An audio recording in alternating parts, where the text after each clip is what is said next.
আমি আজকে বানালাম ঝিঙে দিয়ে, আলু দিয়ে, মাছ দিয়ে, টমেটো দিয়ে বাটা মাছের ঝোল বানালাম। তো বানানোর জন্য যা যা উপকরণ লাগে সেগুলো আমি আপনাদের সামনে ধরে তুললাম।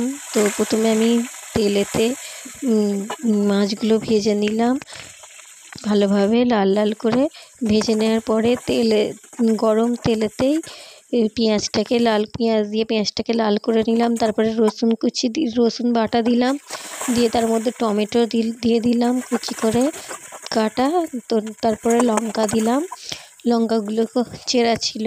তারপরে নুন, হলুদ, লঙ্কা, ধনে, জিরে সব মশলাগুলো একে একে দিয়ে দিলাম। তারপরে আলুটাকে দিয়ে ভালোভাবে নাড়তে লাগলাম। তারপরে আলুটা কিছুক্ষণ নাড়াচাড়া করে জল দিয়ে দিলাম। তারপরেও কিছুক্ষণ নাড়াচাড়া করতে লাগলাম।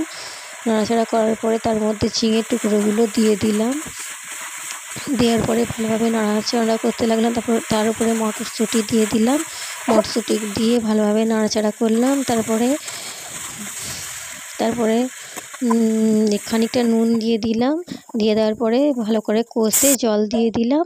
জল দিয়ে চাপা দিয়ে কিছুক্ষণ সিদ্ধ হতে দিলাম। সিদ্ধ করে নেওয়ার পরে তারপরে মাছগুলো ওপর থেকে দিয়ে দিলাম এবং তার উপরে ধনেপাতা কুচি ছড়িয়ে দিলাম এবং তারপরে চাপা দিয়ে দিলাম। চাপা দেওয়ার পরে আমার রেডি হয়ে গেল বাটা মাছের